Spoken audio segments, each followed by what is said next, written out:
Cricket के मैदान में अपने बल्ले से तूफान मचाने वाले रोहित शर्मा ने बुधवार को एक ऐसा फैसला लिया जिसने फैंस को चौंका दिया। उन्होंने टेस्ट क्रिकेट से संन्यास ले लिया।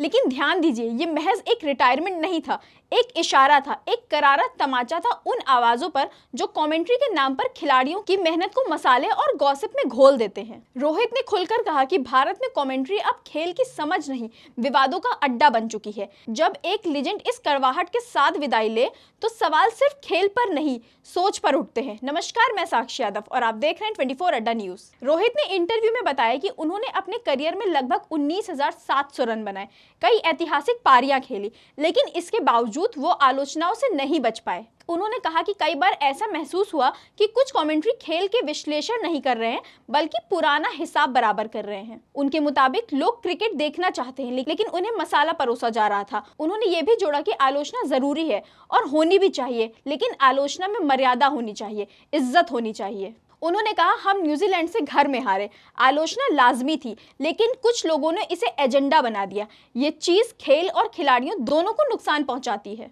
रोहित शर्मा का ये रिटायरमेंट कई सवाल छोड़ गया है। क्या अब वक्त आ गया है कि हम खेल की आलोचनाओं को थोड़ी गरिमा और जिम्मेदारी के साथ करें?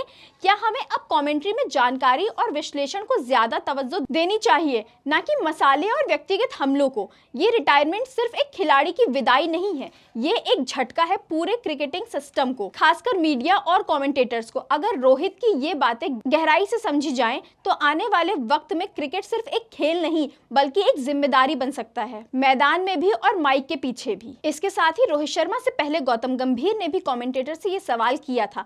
टीम के हेड कोच बनने के बाद गौतम गंभीर को शुरुआत में काफी आलोचना झेलनी पड़ी। उनकी कोचिंग में टीम इंडिया कुछ अहम मुकाबले हार गई थी, जिससे कई लोग सवाल उठाने लगे थे। लेकिन चैंपियंस ट्रॉफी में भारत को खिताबी जीत दिलाकर गंभीर ने आलोचकों को करारा जवाब दिया। हाल ही में उन्होंने एबीपी के कार्यक्रम में अपनी बेबाक राय रखी और कमेंट्री बॉक्स में बैठे कुछ पूर्व खिलाड़ियों पर तीखा हमला बोला। गंभीर ने साफ कहा कि जब उन्होंने कोच की जिम्मेदारी संभाली तो उन्हें पता था कि सफर आसान नहीं होगा और आलोचना भी झेलनी पड़ेगी, लेकिन उनका मकसद सिर्फ देश को गर्व दिलाना है, ना कि एयर कंडीशनड कमेंट्री बॉक्स में बैठकर कुछ लोगों को खुश करना। उन्होंने कहा कि पिछले 25 सालों में कुछ लोग कमेंट्री बॉक्स में जमे हुए हैं और ऐसा बर्ताव करते हैं जैसे भारतीय क्रिकेट उनकी पारिवारिक जहागीर हो। गंभीर ने दो टूक कहा कि क्रिकेट किसी की निजी संपत्ति नहीं है, ये देश के करोड़ों लोगों का खेल है। उन्होंने विदेश में जमकर बरसने वाले पूर्व खिलाड़ियों पर भी निशाना साधा और कहा कि ये लोग एनआरआई बन जाते हैं लेकिन यहाँ आकर ज्ञान बांटते हैं, वहीं भारत में रहकर यही टैक्स भरता हूँ और देश की सेवा करता हूँ। भले ही team India world test championship का फाइनल नहीं खेल पाई हो, लेकिन चैंपियंस ट्रॉफी जैसी बड़ी जीत साबित करने के लिए काफी है कि गौतम गंभीर मैदान में जवाब देना जानते हैं, ना कि माइक पर बैठकर तंज कसने में यकीन रखते हैं। ऐसी ही और जानकारी के लिए जुड़े रहिए 24 अड्डा न्यूज के साथ।